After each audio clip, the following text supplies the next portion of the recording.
Yingst is live in Tel Aviv. What do we know now, Trey? Do we have eyes on some of these hostages that have just been released?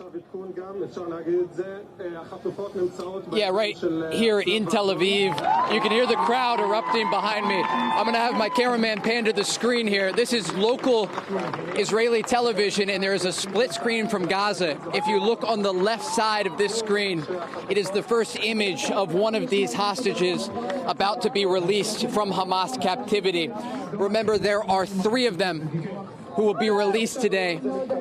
Just to give you a sense of what it's like in this crowd here, though, there was so much anticipation. The Israelis didn't know if these women would be released alive or dead. And again, this was the first image that they were able to see, at least one of them alive. We understand that the Red Cross is right now working to get these hostages to the IDF along the Gaza border. And again, just more cheers from this crowd as they're getting the first piece of good news in 15 months. There are 3 women that are set to be released today.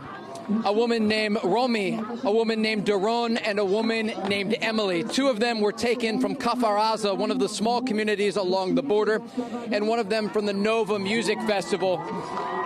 And again, they're just seeing these images for the first time. Live images from the Gaza Strip, and at least one of these hostages surrounded by fighters from Hamas's al-Qassam brigades. It's just a disconnect that these civilians here have dealt with following each and every day of this war. And again, they have been waiting for this good news. Just to give you a little bit of information about what's going to happen next, these hostages are being transferred from Hamas's al-Qassam brigades. This is the armed military wing of Hamas.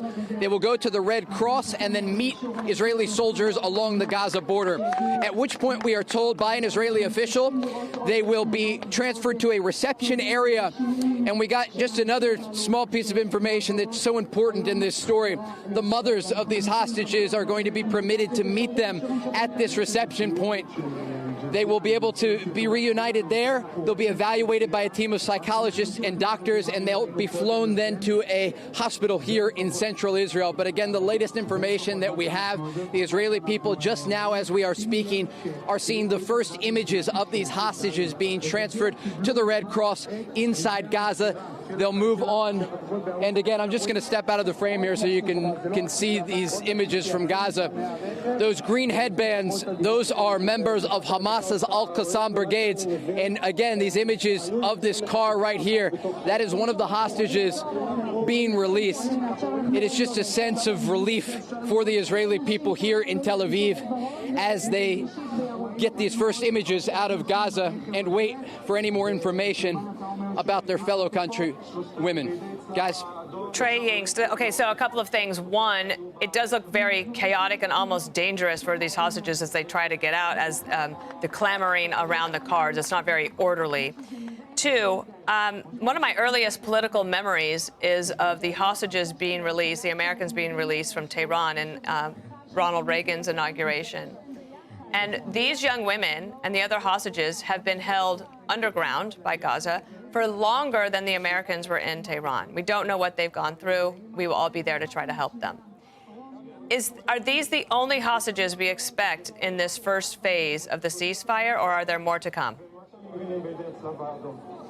So the first phase of the ceasefire will last for 42 days. In total, 33 hostages will be released from Hamas captivity during this time. We don't know how many of them are alive and how many are dead, but this is the current agreement. They will be exchanged for Palestinian prisoners. And I want to just read you an update that we just got in from the IDF. The Red Cross has communicated that 3 Israeli hostages were transferred to them, and they are on their way toward the IDF inside the Gaza Strip. They are all alive. Just a remarkable moment, just one day ahead of the inauguration. And as you talked about, there is such political significance here. President-elect Trump warned Hamas that there would be hell to pay if these hostages were not released and if there was not a deal. Among the group of 33 hostages set to be released in this first phase of the ceasefire agreement, we understand 2 American citizens are on that list. It cannot be overstated how much the Israeli people have been waiting for this moment. They are just really relieved is the only way to describe the feeling here in Tel Aviv tonight. So many people just waiting to see this first day go smoothly, and then hopefully the weekend that follows, more will come out of Gaza. Trey, the negotiations here are fraught with, I would argue, delicacy. You know, phase one is expected to last 6 weeks. And on the 16th day of phase one, they'll start negotiations for phase two. I mean, this could go sideways at any point. It's also been reported that in Israel, they believe most of the hostages are still alive. Does that comport with the information you have? And if so, how many roughly do we believe are still being held alive? It's a great question, and to give you a sense of just how delicate this ceasefire is, I'll take you to this morning. People woke up across Israel expecting a ceasefire to be in place at 8:30 a.m. local time. Hamas hadn't handed over the list of hostages that are currently being transferred to the Red Cross right now and to the IDF. And so the Israelis came out with their top military spokesman, Daniel Hagari, and announced they were resuming airstrikes across the Gaza Strip. And we saw these images, plumes of smoke coming from Gaza as the Israelis resumed their campaign, putting that last-minute pressure on Hamas. Later, they released the list, and things moved forward. But this is an incredibly delicate agreement. In terms of the number of people alive out of the 33 we expected to be released during the first phase of this 6-week phase one, we understand anywhere from 21 to 26 are believed to be alive. Even the Israelis don't know because Hamas is giving them not much information to work with. Just today, they found out that these 3 hostages are alive. And so as we look forward, the 6 weeks ahead are going to be filled with anticipation and anxiety for the Israeli people. But again, tonight, a sense of relief. 3 Israeli hostages going to be reunited with their loved ones in a matter of minutes here in the Middle East. Trey, may I ask you about then the Palestinians who are being held by Israel for crimes that were going to be released? When does that happen?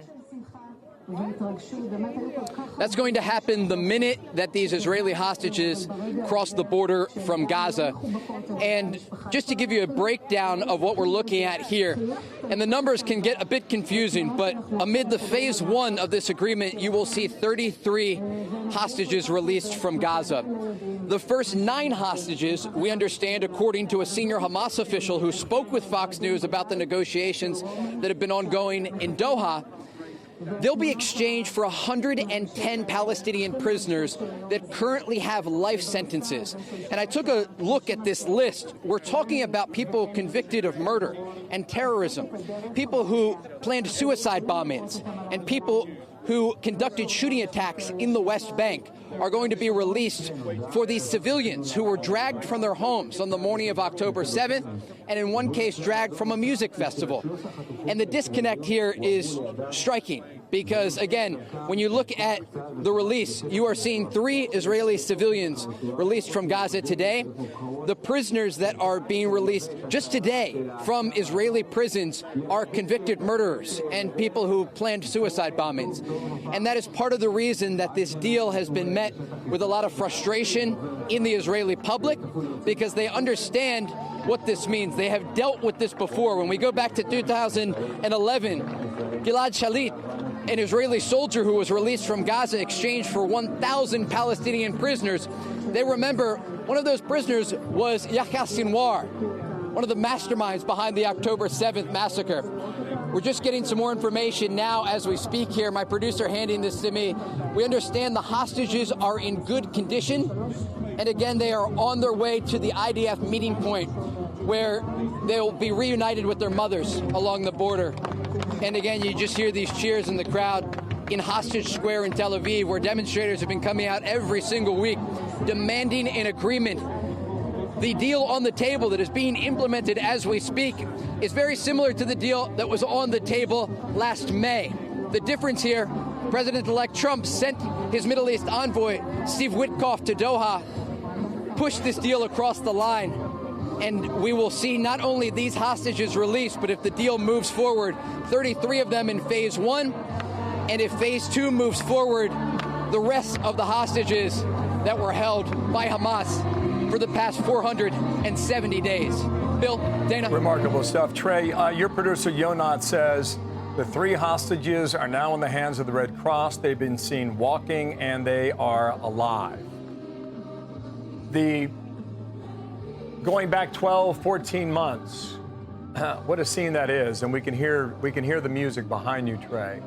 The pattern has been to come out of the southern strip of Gaza and to head to a hospital either in Tel Aviv or near Tel Aviv. I assume that will be the same pattern for these 3. Trey, what happens tomorrow? Tomorrow, the Israeli people go back to waiting. It will take days to determine the next list of hostages to be released from Gaza. The hostages that are going to be released today will stay at the Sheba Medical Center in the center part of Israel. It is one of the most advanced hospitals in the country.